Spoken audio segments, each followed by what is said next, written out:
Good morning, everyone. I cannot tell if anybody can actually hear me. Yes, my sound is on. We are live. Austin is on his way.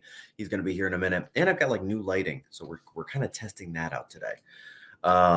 Bring all your questions on real estate and everything. There we go. All right. All right, guys, there we go. So Austin's on his way. He's running about 5 minutes behind, but he's gonna jump in a minute. I've got some new lights. I don't know if they're good or not. Somebody let me know if you like them better than a hotel lobby last week.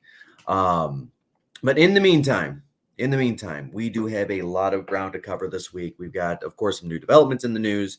Happy Turkey Day, that happened. And then directly after Turkey Day, or during Turkey Day, or before Turkey Day, or whatever that looked like, we were notified that there is a new new COVID variant, right, coming out of Africa. Which, just latest and greatest. I was doing a little bit of reading up on it. Nobody's sure what this thing looks like, how the current vaccines are working against it or not working against it, whatever that looks like. Right now, I believe that there's a travel ban on 6 countries in Africa and growing. And there are 2 official cases in the UK.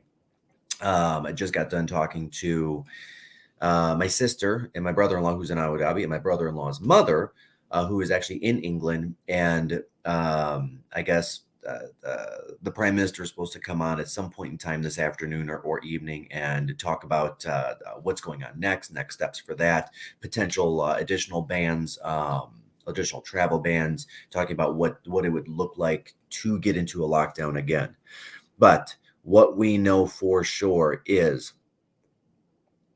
this 110% spooked the stock market on Friday. So there was nice Black Friday sales on TVs from Best Buy. There was a couple of nice things from Williams-Sonoma. I noticed, did not buy anything, but I saw it. And there was most definitely a huge Black Friday sale on the stock market. As Seth Godin would say, buy the dip, right? Buy the dip. He wrote a whole book on it. And the dip being when, like, even if you have a higher position, so it's another way of saying dollar cost averaging. Even if you had bought into a higher position, when something goes down and then you buy, let's say, the exact same amount. So let's say you buy something at $100 and then you buy that same thing at $50, your average paid is $75. All right. So the total cost of that object averaged out came down, right?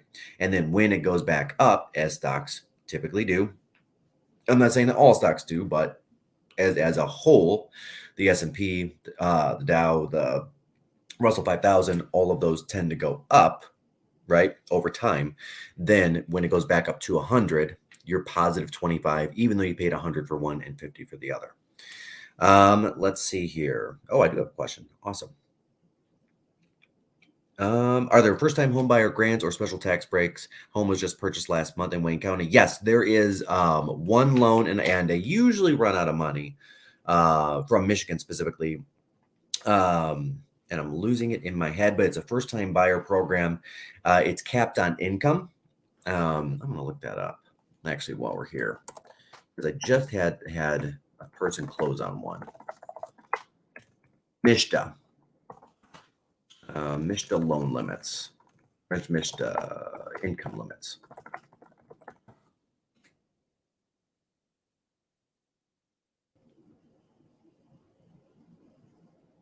Okay, all right, there it is. And it's sales price limits and income limits targeted by county.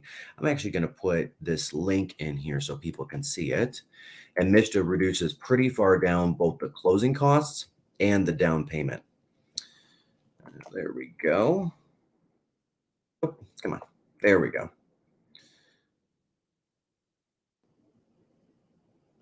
That should about do it. So those are the expanded income limits and loan limits, broken down by county for Mishta style loans. Mishta style loans give you down to a 1% down payment, and about 60-70% of your closing costs are waived or wiped. The downside is most of the time you're paying about an eighth, maybe a quarter point higher. Here's the trick, not so much with down payments, but with closing costs, especially right now in a more of a hot buyer's or hot seller's market, right? Where it's very difficult to get people to get sellers to pay for closing costs. What you can do to get closing cost coverage is raise your interest rate. So let's say that your interest rate is 3% right now, right? That's what you qualify for. You can actually ask for a higher interest rate, 3.25, 3.5, and get what's called lender credits against the majority of the closing costs, like the appraisal, the credit report fee, all of that kind of thing, right? So, and the reason why is because they're putting you into a different risk bucket. So the interest rate you pay, whether it's 3.25, 3.5, like any of those rates right now, just using this as an example, it's based on the risk, right? What your credit score is, how long you've been employed, how many dollars you have in the bank, and the lower the risk, the better the interest rate. Now you can request to go into a higher interest rate bucket, which is good for the banks because they can sell you at a higher price when they sell your loan.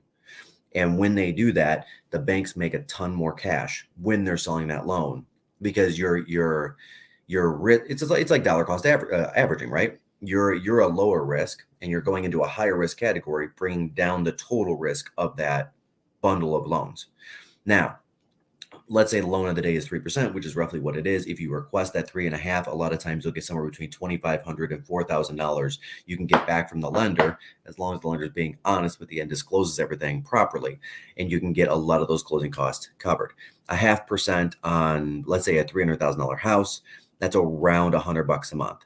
So it'd take you about 40 months to break even on that, 3.5 years or so, let's just call it. For some people, it's worth it.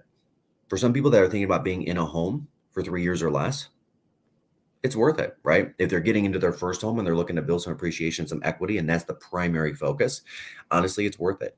And just saying it out loud, I'm house hunting right now, and I may consider talking to my lender about that as well, seeing if I can bump a quarter or a half to get a lot of my closing costs covered to keep more cash in my pocket, right? Because after I buy the house, I got to buy a couch and other stuff, right? Because that's just what happens. Yeah. Now that's a great question. So MISTA for first-time home buyers, and then also lender credits by bumping up the interest rate can pretty much take care of most, if not all of that, except for the final 1.5% of a purchase price, right? There he is. Yeah. What's up? It's just the season, right? Tis the season, man. Right? It is a season. It is a season. Tis the season, my man. Yeah. So we were talking about MISTA. We were talking about lender credits. We were talking about bumping up interest rates. We were talking about, I was getting into the whole Omicron thing a little bit, talking about the Black Friday sale in the stock market. That's as far as I got, which is pretty far for 9 minutes. That's pretty good for 9 minutes. Yeah.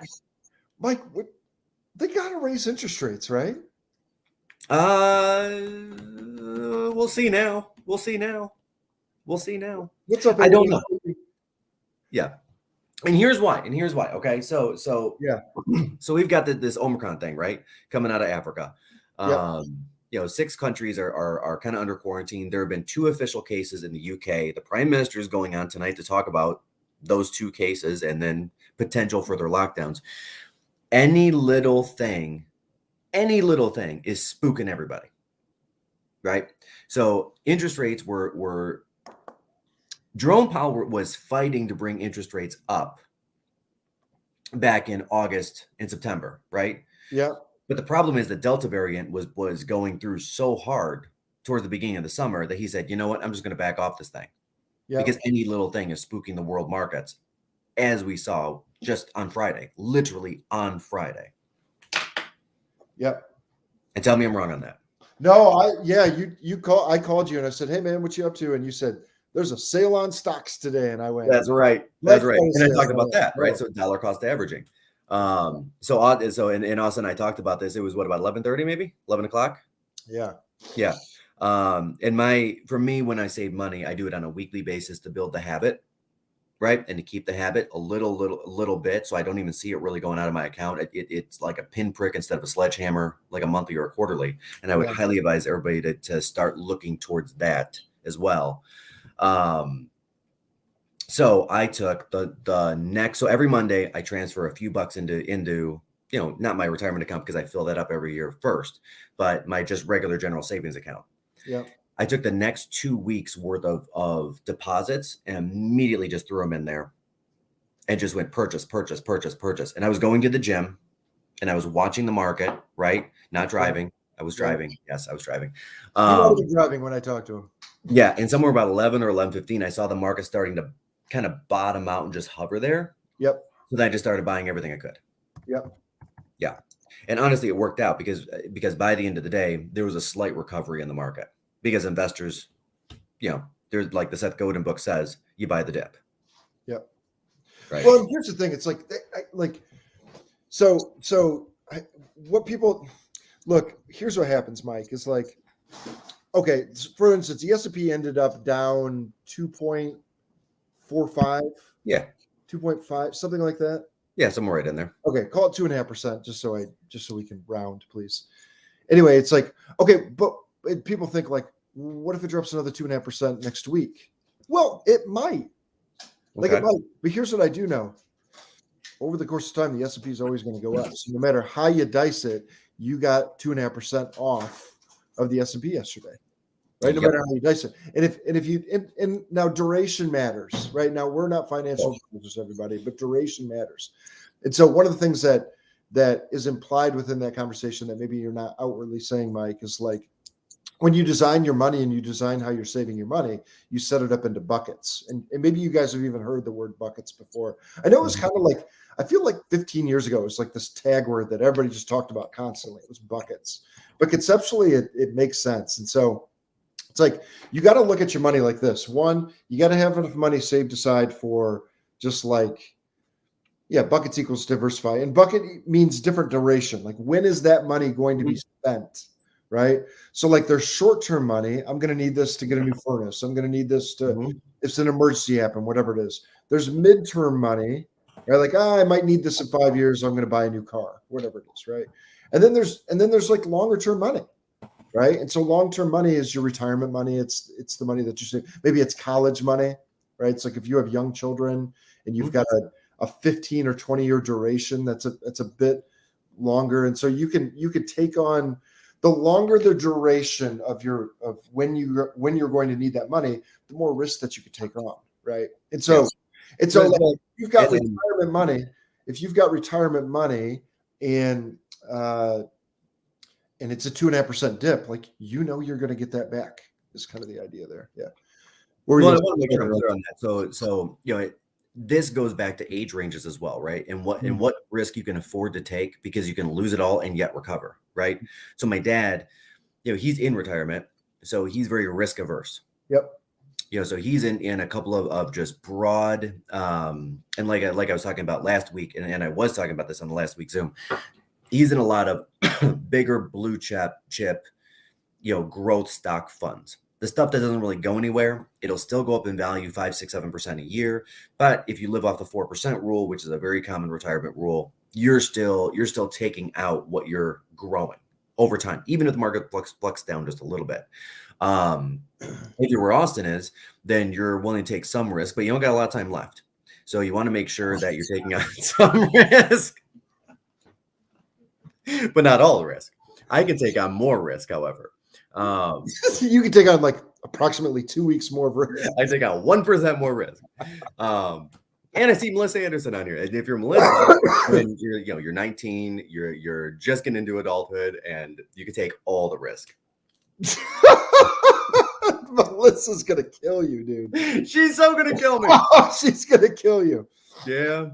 By the way, you guys, Melissa's an agent on our team, and Melissa, shout out to you. You're so wonderfully talented and you work so stinking hard. And one of the things that you just continue to do is you just get better and better and better and better. I'm so proud of you. Anyway, that's all I got. Anyway. Yeah. Oh, throw the link for your book in here too. She's a writer. Oh, yeah. Yeah, do that. So going back to what you were talking about, Austin. So we lost 2.5%, let's just call it. We might lose another 2.5%. Okay, so there's the weekend effect. Right. And that's probably what we're talking about. So typically speaking, as you get into Friday, and especially Friday afternoon, the weekend effect is stocks will trend up. Right.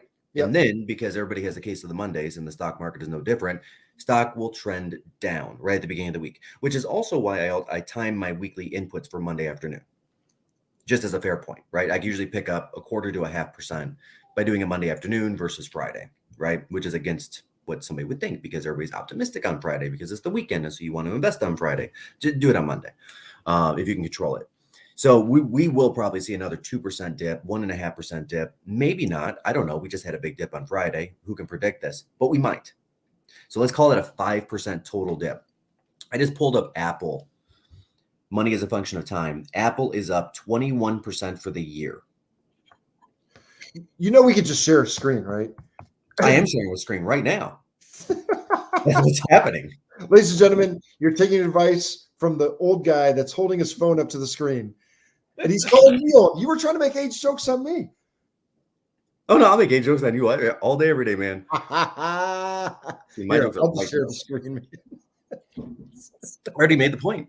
But I already made the point. I shared the screen and made the point. So the point being, Apple, which did actually tick down. Let's see. Okay, 161, and now it's at 156. Yeah, go to the 1 day. Okay. Yeah, there you go. So it was at 161 or so, and then went down to 156, right? Post trading and starting to trail back up, which is nice. So it's down about 3%, let's call it, give or take a little bit, right? Even down 3%, it's still up over 20% year to date. Gosh. Now that said, I will tell you this: 2016, you could have bought Apple at $27.48. years ago, 27.48, $1,000. $1,000 divided by 27.48.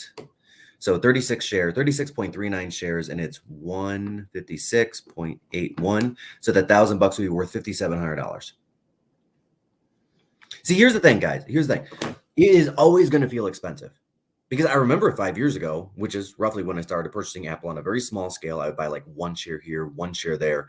And I remember thinking, geez, this thing's at like 65 now. Oh my God, it's expensive. And Steve Jobs isn't around, and Tim Cook has been here for a while, and he's going to run out of ideas because it's Tim Cook and he's not Steve Jobs and he doesn't have the showmanship. Nope. It just kept going up. And that's what these power stocks will do over time, right? Small fluctuations, but over time, they always go up. By the way, Mike, that's an asset conversation. We're having the same thing with our clients right now. Yes. But I'm having the same conversation with myself right now and my wife. Yeah. We've been looking into another rental property, and like I'm taking Nicole through things, and she's like, I can't believe that cost that, because she's thinking back when she bought a house before we were even together, whatever years ago, and she bought something lakefront. She bought something lakefront for $175,000. It's like, it's because we're middle-aged, man. Everything feels more expensive. I know. I mean, you remember when we were kids and our parents were like, hey, a gallon of gas was like 14 nickels. Now look at it. I mean, come on. Hey, Austin, I remember my best single day at the pump. I was driving a Camaro at the time, so this is important. I paid 86 cents a gallon. I think it was like 99 or 98 or something. I thought I hit the jackpot. I was like, this is the best thing ever. We are never going to see this again. I was driving a 1987 Toyota Camry. Yeah. There's a Clark gas station at the corner of Michigan Avenue and Carpenter Road, in between kind of the Ypsi, Ann Arbor, Saline. There's a Sam's Club right there. There's a McDonald's. By the way, really, really good McDonald's right there. Mm-hmm. And then and I think I got gas for 78 cents. That's awesome. In 1998, maybe. Yeah, you know what? I haven't been watching, but I was going to look up what gold is doing. Gold's been pretty steady, I think. By the way, so while he's looking that up, that's an asset conversation. It's like if you're out looking at houses right now, you're saying I'm not seeing anything that I like, but what you're actually saying is like, I'm not seeing anything I like, and for that price, like, holy cow, I can't believe things cost that. And I'm telling you, when you look at the data, this is not going anywhere. No, it's not going anywhere. And like, there's people that 2 years ago were thinking the same thing, and they're priced out 20% higher now. It's like there we go. That's what I was looking for. You can't time these things. You can't touch No, you it. can't. And so even as you pertain, so we talked about duration as it pertains to stock markets. It's like some of this money is 20 and 30 year money. It's going to go up. What's the same kind of thing? If you're looking at a home, now the average American stays in a home for about 10 years, but the truth of the matter is if you've got 5-year-old kids, you're going to be in that house for 20 years more than likely. It's like if you're looking at this next purchase for yourself and going, or some folks retiring and they're going, because you got to remember that's an average. So there's lots of folks that move every couple of years, and just as many folks that move every couple of years. There's people that stay in a home for 15 or 20 years, right? And so Yeah. if you're looking at a purchase and you're going, I can't believe this costs that. Wait till you see what it's worth 20 years from now. Well, that's it, right? I mean, and two things I got to add to that. One, you got to live somewhere. Got to live somewhere. You're writing a check. Yep. You are writing a check, right? You're writing a check for a mortgage no matter where you live. 100% of the time, you're writing a check for a mortgage. You're just picking whose mortgage you're paying. You're paying your landlord's mortgage, or you're paying your mortgage. And if you think you don't have a mortgage as a tenant, I 100% believe that you do.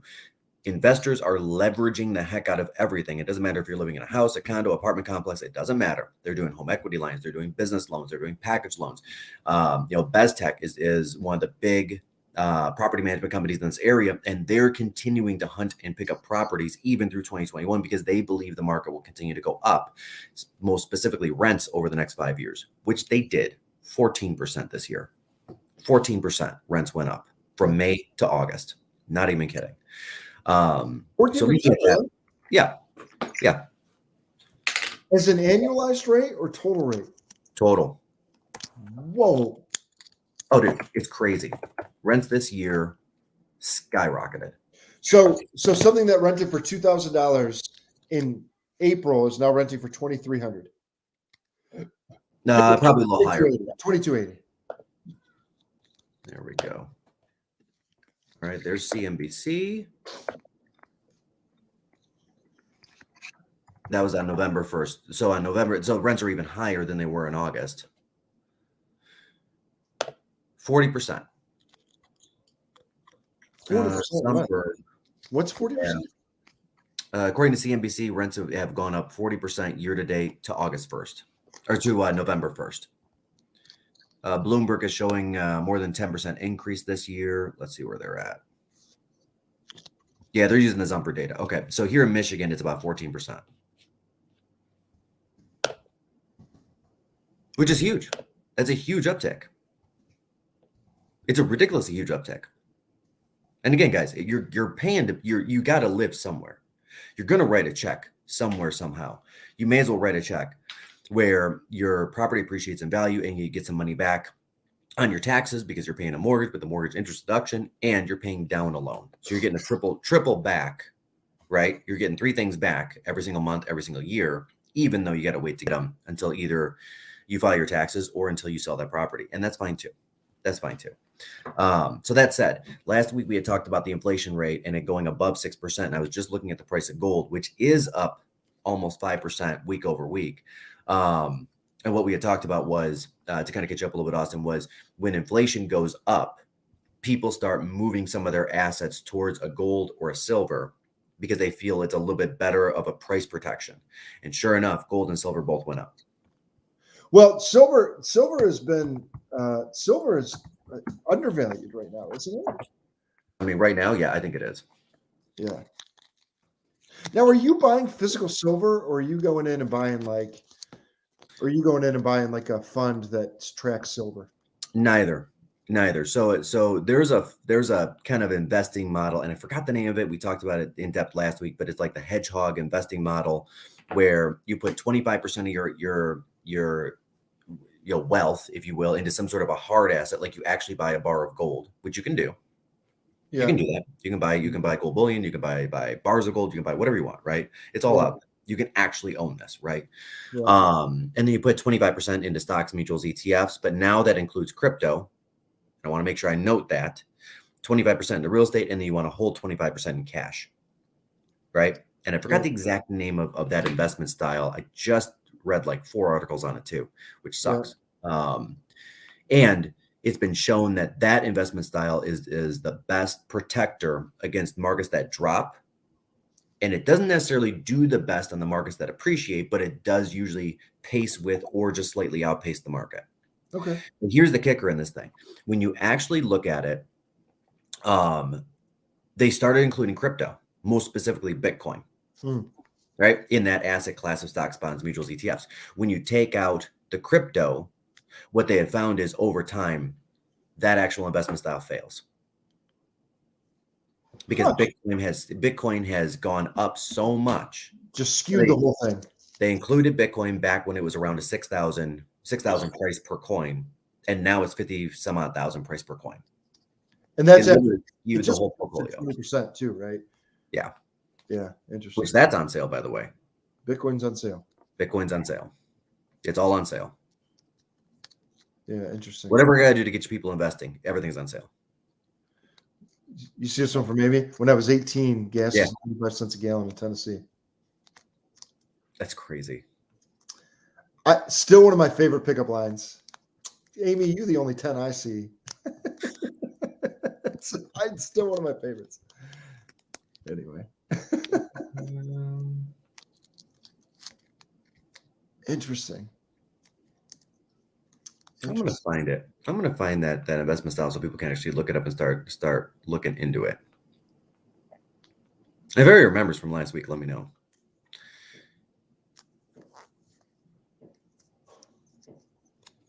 I don't remember. That's right. I'll find it. I'll get it in the chat at some point. Yeah. So going forward, it's kind of to circle back around to your question. When Jerome Powell was announced last week, which I was kind of jumping up and down, going out of my skin because I'm a very large Jerome Powell fan. And let me back this up. Jerome is not liked by the Democrats, not liked by the Republicans, and that makes him my guy. That, by the way, that's a good thing. Yeah. It's like if it's like, no, it does. It seriously does. So, okay, let's run this play out. Let's rewind our clocks back to 2018. And in 2018, here's why I believe Jerome Powell is going to try to raise interest rates, because he tried to 4 times in 2018. 4 times. He only did twice, but he tried to 4 times. And the current president at the moment was fighting him back down on the interest rate. Same thing now, right? The current president doesn't want a raise in interest rates, which is why he was looking at Brainerd, who's, I mean, she's great too, but kind of weakish, right? I mean, if you look at her economic policy and her beliefs, she does want to hold the rates low. But here's the problem with the low rates is it causes the high inflation. We need the rates to alleviate the inflation, right? And we talked about that a little bit last week and how that works. Powell is a big proponent of more of a Greenspan style economics, really using those rates, levering them up and down, and keeping the interest rates saddled on the sides of the economy, kind of like bumpers in a bowling alley, right? To make sure it's going as straight as possible. Might not be fast. I mean, it might be like a 6-year-old kid rolling a bowling ball. Things going like 8 miles an hour, but it's moving, and it's moving steadily. Right? Because we're looking for that GDP growth of 2% per year. We're looking for the inflation of no more than 3% per year. There are certain parameters where you can tweak and optimize an economy so that it's amazing for the most amount of people, not just some.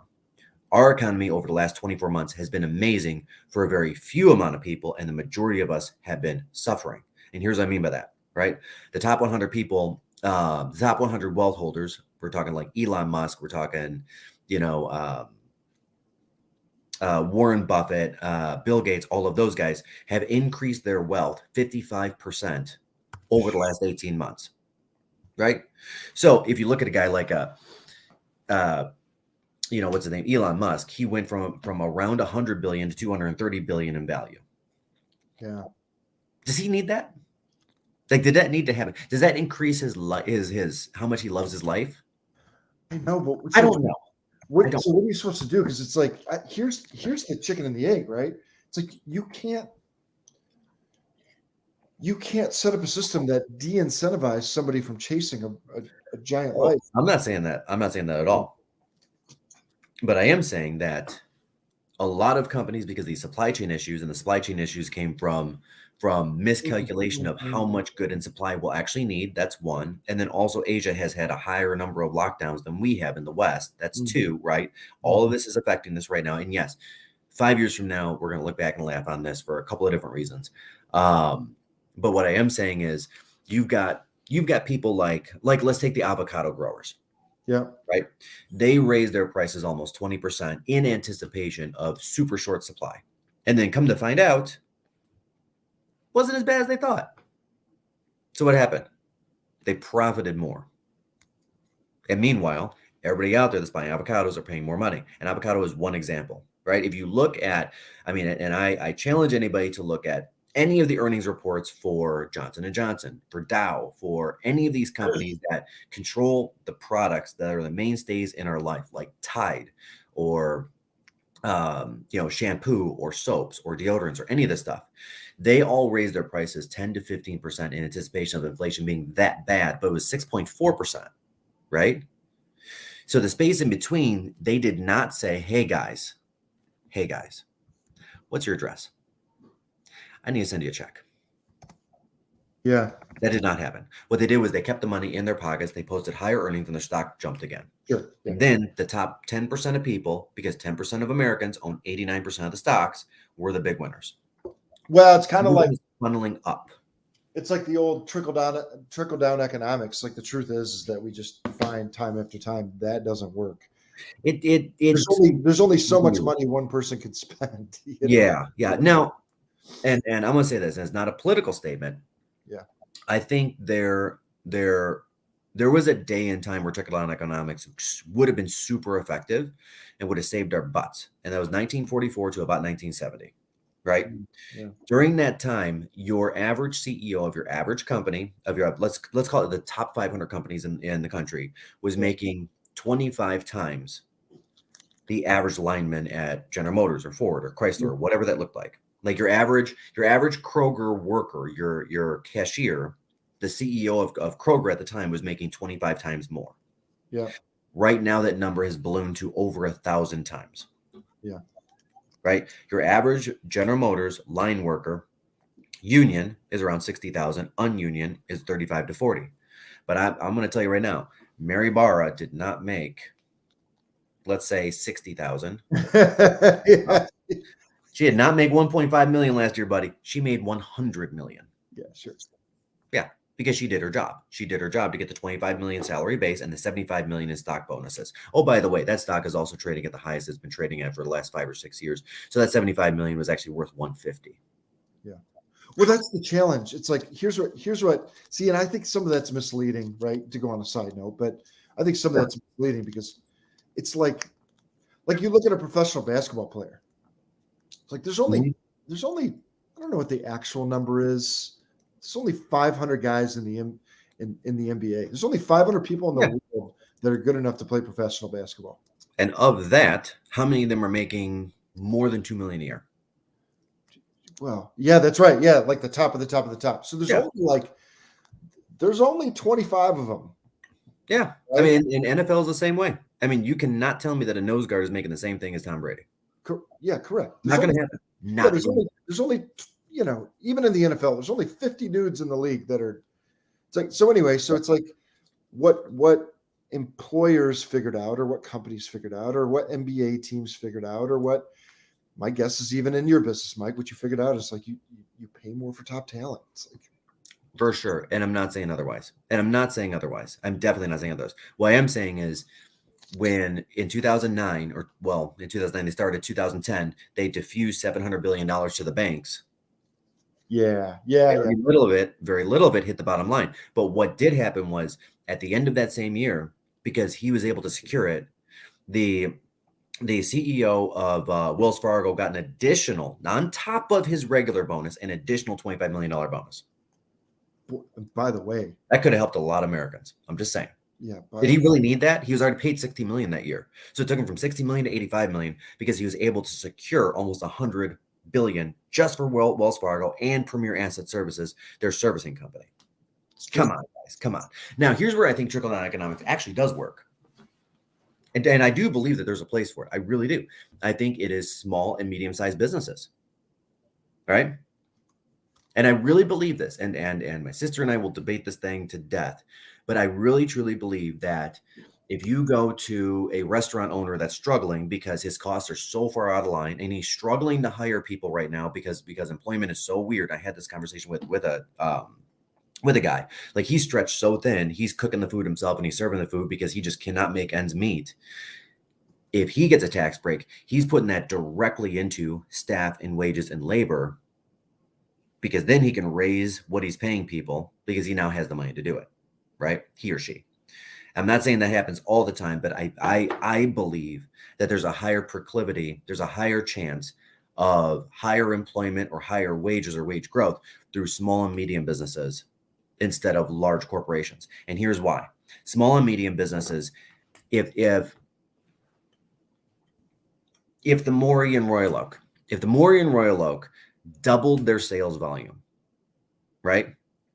It still would not make a dent in the Royal Oak eating scene, percentagely. What would they gain? 1% of all restaurant sales? Maybe. But for General Motors, and this is part of the reason why they give the money to the CEOs and Wells Fargo and all these things, if you give General Motors a tax break in the equivalent of $100 billion, trickle-down economics thought is you go employ more people. But to employ more people, you need to also be building more cars, which means you had to have gone and taken more market share. And when you're that big and you have that big of a percentage of the market, you don't get more market share. You don't get it. You Not can't. on a real level. Yeah. You just can't do it. If General Motors sold 1% more vehicles, it's a big number. It's 80,000 vehicles, but it only moved them from 8 million to 8,080,000. Which is what? Come on. 0.00005% market share. So, you know what I mean? It's like nothing. Yeah.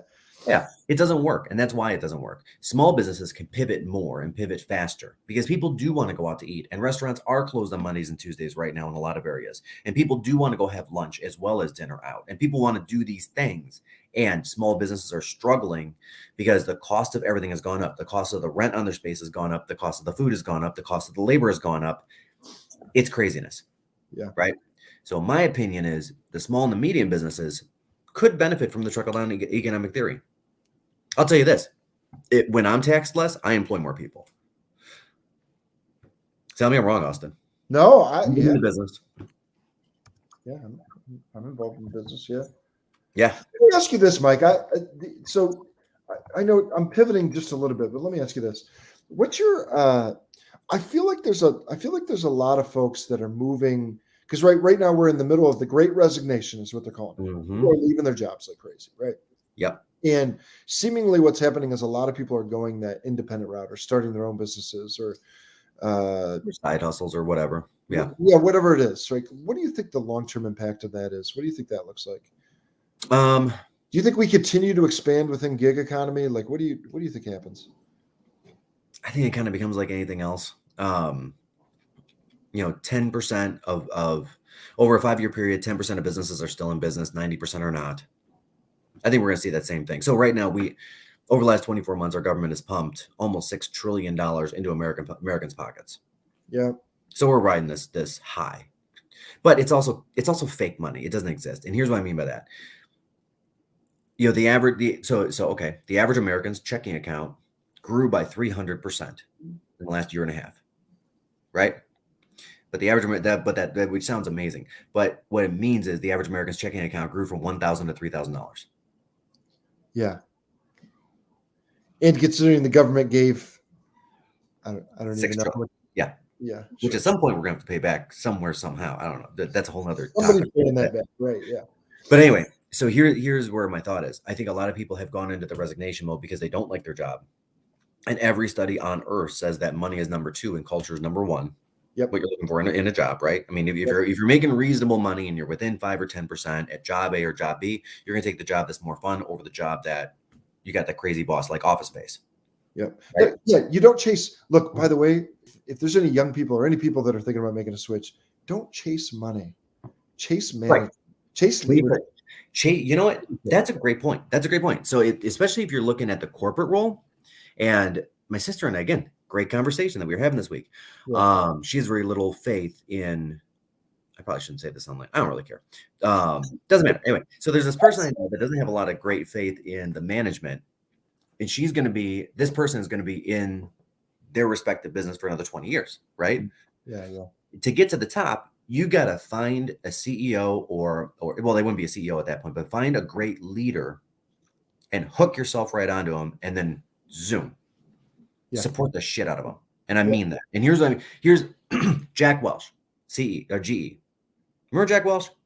Oh yeah. Yeah. Wrote a whole bunch of books on how to turn around companies and turn around post offices and turn around all this bullshit. That's all garbage. That's all garbage. If you actually look at his C-suite makeup for the 4 companies they turned around, same names. Same names. And then what happened when he left GE? He took all of them people with him, and then GE started tanking again. Yeah, you chase leadership. That's right. And so that leader, Jack, had accumulated an amazing amount of talent and spoke vision every day, which is so good. But he spoke it so hard and so good at it that as he kept going from place to place, he took them with him. So then the question comes, was Jack great, or was Jack only great because he had great people? Second question, does it matter if everybody's happy and making a good amount of money for their family? Yeah. Right. And actually, Suzette, I'm gonna comment on this one. This was actually an extremely small number, smaller than we expected, right? So taking rents, for example, and I know that you have a very specific situation. You do. Looking at the numbers numerically, at any given point in time in the last 10 years, 94% of all rents were on time, right? During the pandemic, 92.7% of rents were on time. It really didn't fall that much. Yeah. Yeah. And there are one-off situations where tenants were working extremely hard to take advantage of landlords, which are, frankly, for the most part, the majority of landlords are just regular folk, just trying to get by, just trying to have some sort of an investment, try to build a little bit of wealth for the family and do the right thing for their kids, probably much like yourself. And it ended up being an extreme minority. So when the eviction ban ended, the original thought from Goldman Sachs was there was going to be almost 1 million people evicted by the end of the year. And as it turns out, the number's around 50,000. Yeah. Yeah.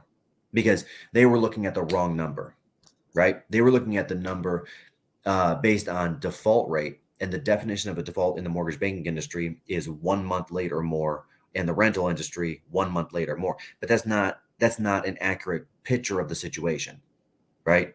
Because it's the 4th month late that the default actually starts and goes to court, right? As far as a mortgage goes. Yep. You can start the rental one nowadays. Yeah. Anyway, you get the point. So yet another reason why inflation is much, much higher and home values have continued to trend up is because we didn't see that great mass eviction by either lenders or landlords. It was just the normal everyday lates for the most part. Not everybody. There are absolute unicorn situations, and I'm so sorry about your situation. But I also don't want people to think that there's some mass eviction coming when it's not. Right? Because then what will happen is, and here's why. What will happen is if people out there believe that there's a mass eviction coming, then they're also going to buy into the garbage of the market's going to go down 5 or 10 or 15%. It's about to crash and we're in a bubble.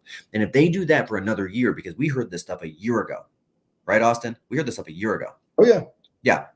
And then they wait and they don't buy that house that was on the market at $250. They're now paying $300.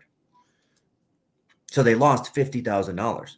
And what I don't want is for somebody to go and lose $50,000 in 2022 because they buy into a theory that emotionally validates what they want, but is not based in fact.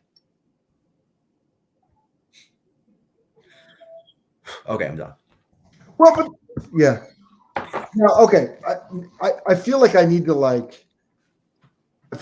play devil's advocate here. So Sure. just ride with me. This isn't actually how I feel, but Come at me. But I'm just playing devil's advocate here.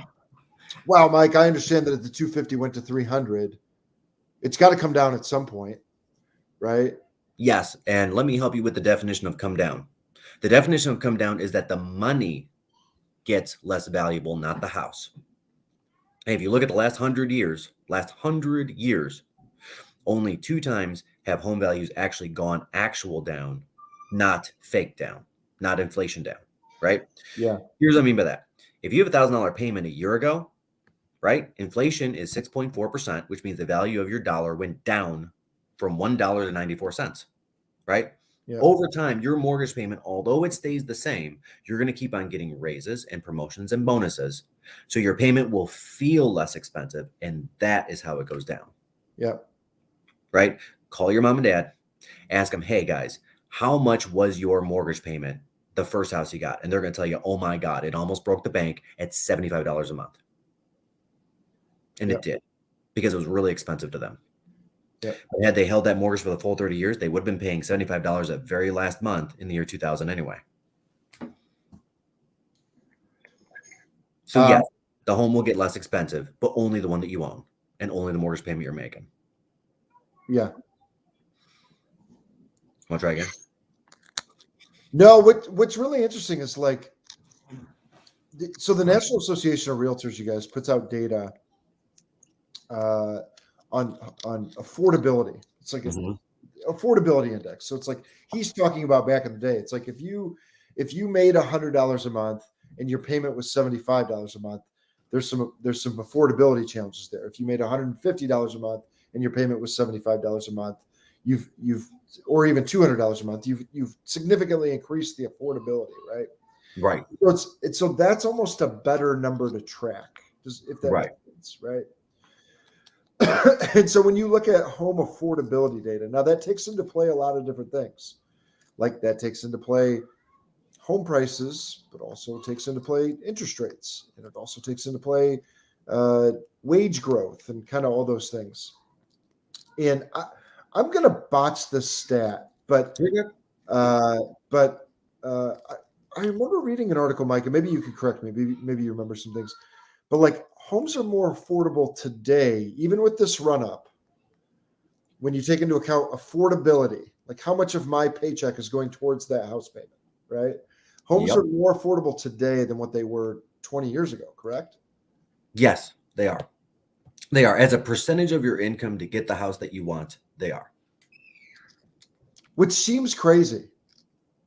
Because you're looking at it as like maybe you've been in your neighborhood for a while, and maybe you've been in your neighborhood for 20 years, and you bought your home for $200,000. I don't, my parents are actually a perfect example. They bought their home. Yeah. They live in Ypsilanti. They bought their home, I think, in 1991. All right, so it's 30 years. Yeah, so 30 years. So they bought their home in 1991, and I think they probably paid somewhere about 100, maybe 110. Right? Give or take, right? And just to set the scene, it's a 3-bedroom bath and a half. It's a colonial, right? It's just one bathroom, and then there's a little half bath downstairs. It's a 3-bedroom bath and a half, maybe, I don't know, 1,700 square feet, 1,600 square feet. I mean, like a typical middle class home, right? Yeah. And so Metro Detroit's, they're everywhere. It's like three bed bath and a half, 1,700 square foot colonials are everywhere in Metro Detroit. But anyway, 110, and I think 30 years later, now during the downturn, they really plummeted. Like Ypsilanti got beat up. Well, and that's an interesting thing. So in 06, I would wager a guess, just based on knowing the area, it'd be worth what, 240, 250, 260, maybe even closer to 300. Maybe not. Probably not. Okay, let's say 250. Let's say 2. Okay, let's say 2. So it's 90,000 in equity built. Yes. I'd wager a guess that in middle of 2009, it was close to or right at that 110 again. Correct. It went back to what it was. Now here we are today, probably 225 to 275 again. Yeah, probably closer to that 275 number. Yeah. So let me. So my parents, and you're looking at it, you're like, I can't believe I spent 110 and now this property's 300. Yep. And that home, if they bought it today, is more affordable today than when they bought it in 1991 at 110. Yes, because they were making less versus the house cost. So I want to be clear on that, right? Their house cost and their interest rate, because in 1991 they probably had an 8-9% mortgage, maybe 10, maybe 11 even.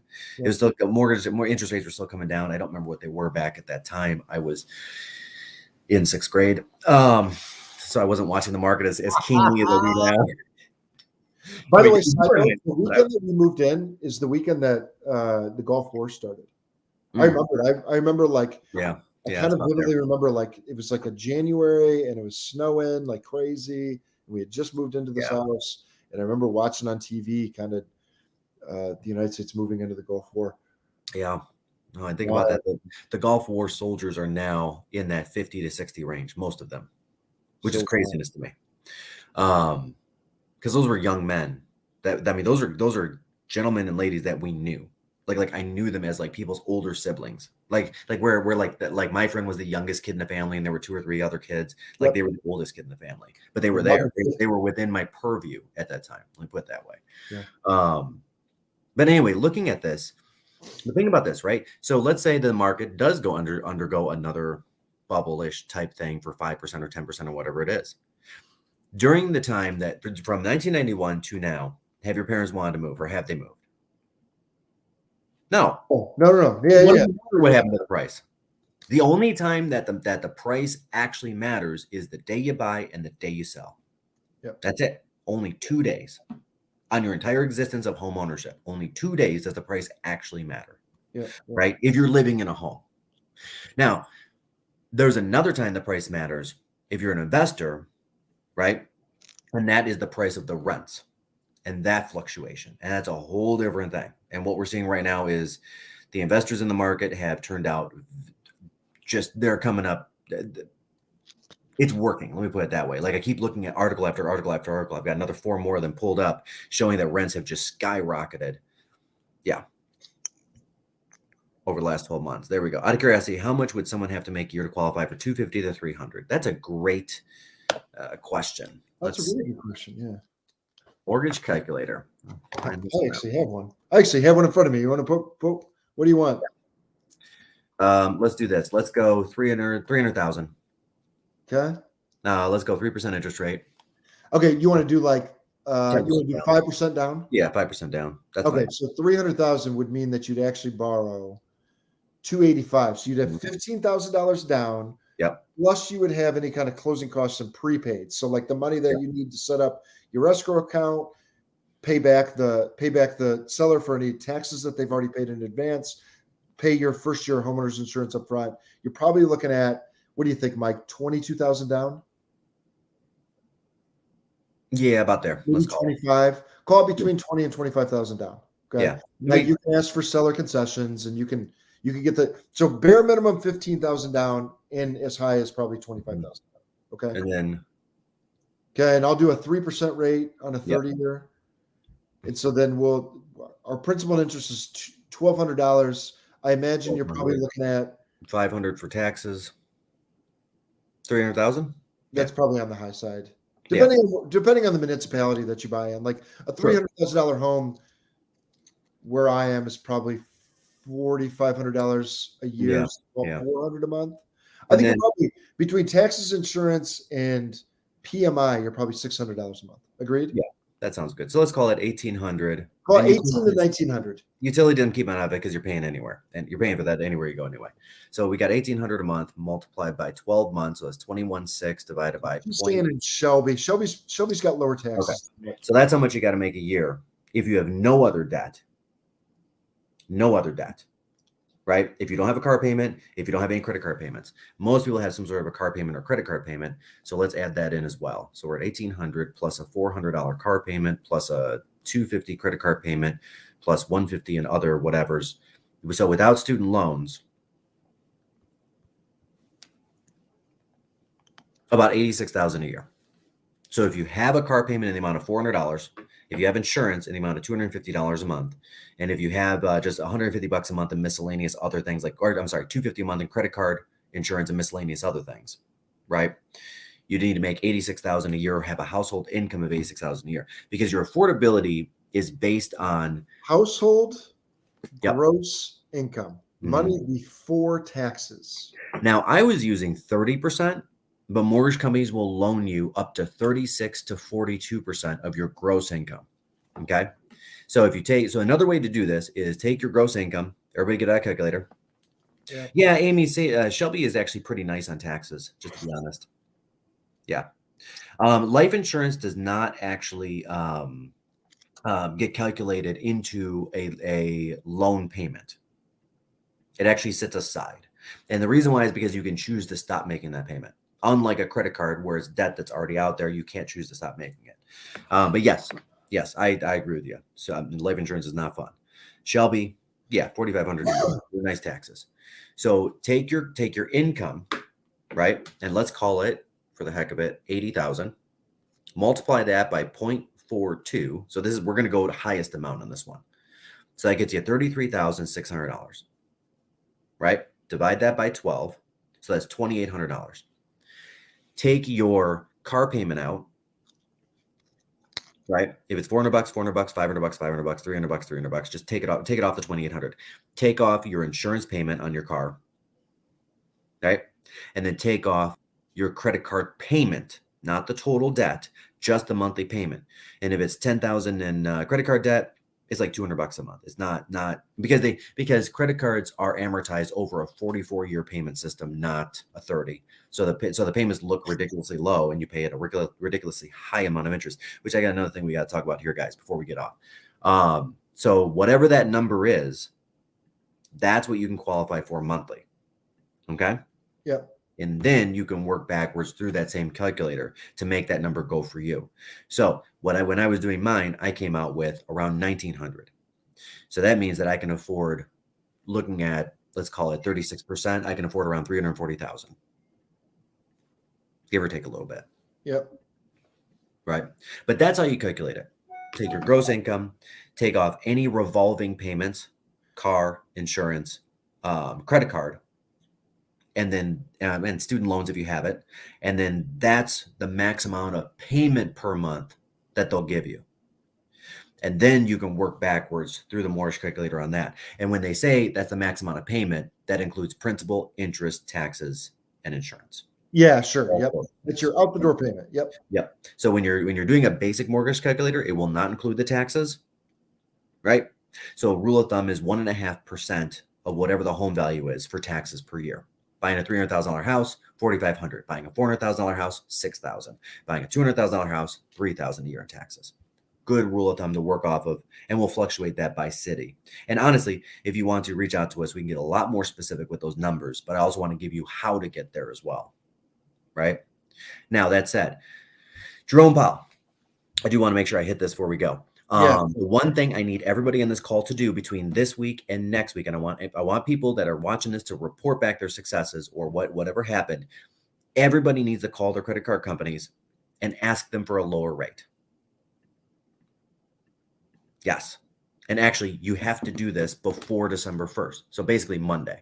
Let me pull up a calculator. Yeah, Monday. And here's the reason. Because when you ask for the lower rate, you'll probably get it, but you may not. And I don't really care what the answer is, because what you do is you wait till the next month, which happens to be Wednesday, and you call them and ask them again. Yeah. Doesn't matter if you got it or not. They could have taken your rate down from 14.9 to 12.9. Guess what? Call them and ask them again. See if they'll give you a 9.9. Yep. Because these rates will not be available to us in 12 months. Yeah. They will not. Interest rates will in fact go up, and it doesn't just impact mortgages. In fact, it's the least of the impact. It will impact car loans. It will impact mortgages. It will impact credit cards. Mostly, it's intended to impact business spending. Yeah. By the way, you can refinance your car too, guys. Right. So yes, you can refinance your car payment, and a lot of banks, especially a lot of credit unions. Yeah. Like if I were to refinance my car, I'd probably go to a credit union. They want the paper. Chase Bank doesn't want car paper. They don't. Right. They don't. Fifth Third is buying a lot of car paper. But in Huntington, like kind of your tier down from the national banks, Bank of America, Chase, they don't want that paper. But your credit unions really want it, and they won't charge you anything typically. They might charge you. That's got a good application fee. Yeah. Yeah, and Suzette's got a good question there. Will they pull your credit? If you're getting pre-approved, absolutely. 100% of the time, because you cannot get pre-approved for a home loan without having your credit pulled. Now, if you're getting pre-qualified, that's different, right? So here's what I would do on the car side. And this is just me personally, because I'm just this guy. Yeah. I would download, if you don't have it already, Credit Karma, get it locked and loaded in, right? It will monitor your credit, which is a good thing to do anyway, right? It is a free app, right? And generally speaking, it's within 10 to 15 points of accurate, Okay. So whatever it's giving you, it's probably, the reality is probably 10 to 15 points less. So if it's saying that your credit score is 705, it's probably actually 690, just to be aware, just to be aware. Yeah. And then take that score. And yes, Melissa, Ally is good too. Call Ally, call Huntington, and call Fifth Third and say, hey, my credit score is this. What's the best rate you can give me? And whichever one of those three give you the best rate, then have that person pull your credit and move forward. Yeah. Seriously. And they'll all try to snooker you and say, well, I got to pull your credit for the actual rate. I'm like, no, I'm just looking for the rate of the day based on this score. Thank you. Yeah. It's a very backwards way of doing it, but it keeps your credit from being pulled far too many times. Now, that said, if you're really serious about refining your car, you can have up to 3, 4, 5 places pull it within that same 30-day time period. It's not a month. It's a moving 30-day period, and it will look like to the credit companies as one singular pull, because credit companies understand you're going to shop around a little bit. Yeah. Yeah, Ally does have a little bit of a higher rate. You're right about that. Yeah. Yeah, I had a friend. Well, you know my friend Eddie. Yeah. If you're with Ally and you do have a little bit of a higher rate and you're waiting for that income to hit, and Melissa, this is probably going for you. Wait, do your taxes a little bit on the early side this year, like February, March, April. Just get it done, right? And then call GM Financial. You'll probably get a lower rate. Yeah. Anyway, sorry. Go ahead, Austin. No, I was just piggybacking. Just, my friend Eddie just refinance his car, and I think he got a good percent lower or something. I mean, it was worth his while. And I lost Mike. It was worth his while. And it's not and so here's the other thing that he did, because he's got a newer car. So I think he had 40 months left on the paper. So I think maybe originally he had financed 20 grand. I'm just throwing some numbers out. So yeah. 20 grand on a 60-month term, a 5-year loan, 60 months at 5%. Would have a payment of $377. At 4%,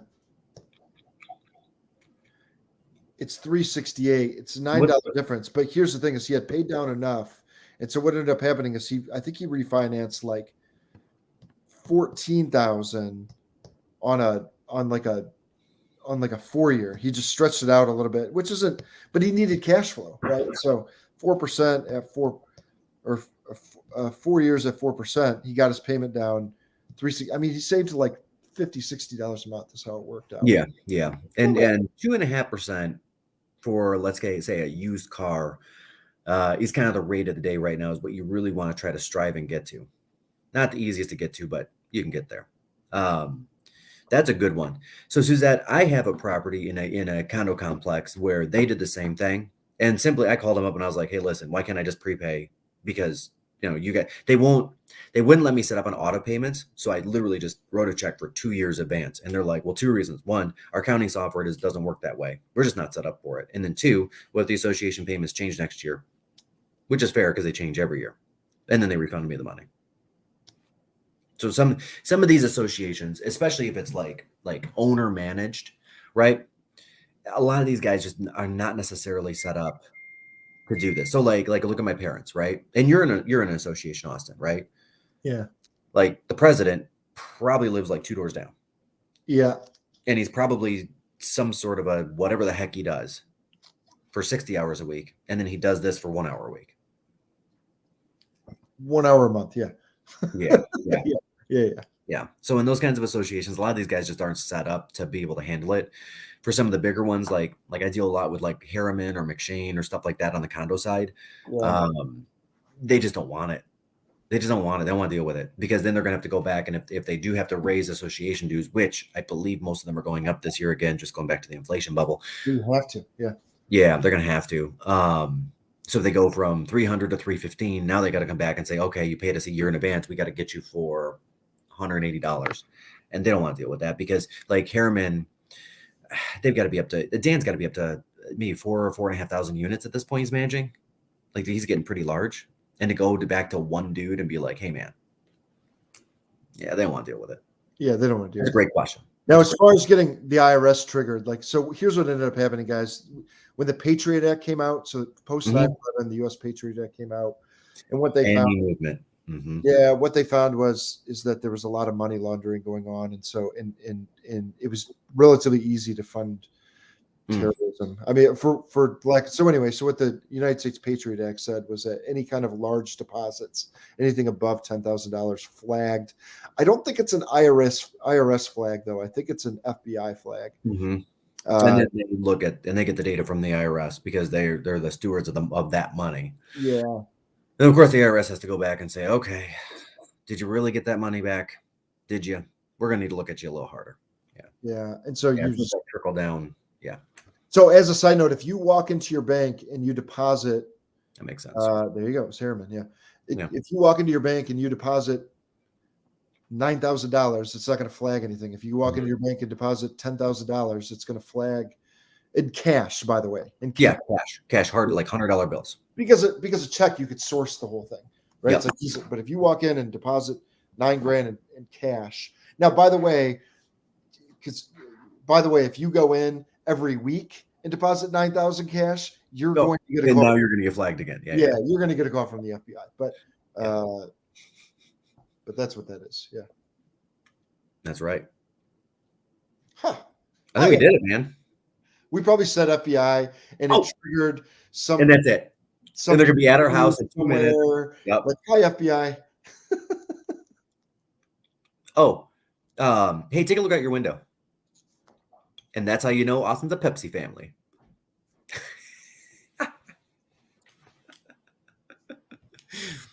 Oh, wait, I'll zoom for that one. That's good. It's a good ad, isn't it? It's a good ad. I like the poof at the top. That's really nice. Yeah. It's good.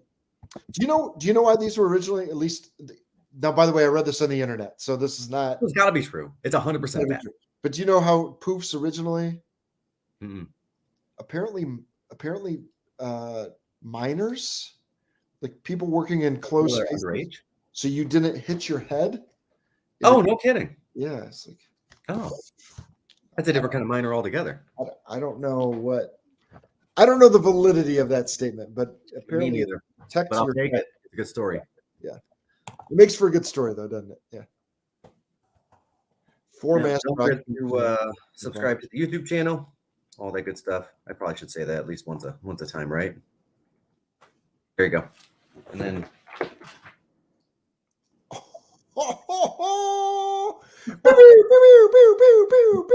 That's right. All right, guys, I got to get out of here. What, any parting thoughts, parting questions, parting anything? What am I missing? You're kind of dressed up today. You on your way to something? No, I just wanted to dress up for you, Austin. That's it. Thanks, buddy. Dude. Yeah. God, I'm so nervous about this game today. I'm not. You're not. You don't care. It's going to be. What it is. I think they're just going to beat them. Stop. Stop. No, today I'm going to be working on this. Really good book. This is it. This is what we're working on today. Working on self-improvement. Yeah, really good book. Yeah. All right, guys. I got new lights. Is it okay? You got new lights? I got new lights on the side. That's great. Thank you. Yeah, it's great. All right. Let's get out of here. See you guys. Happy Thanksgiving. See ya.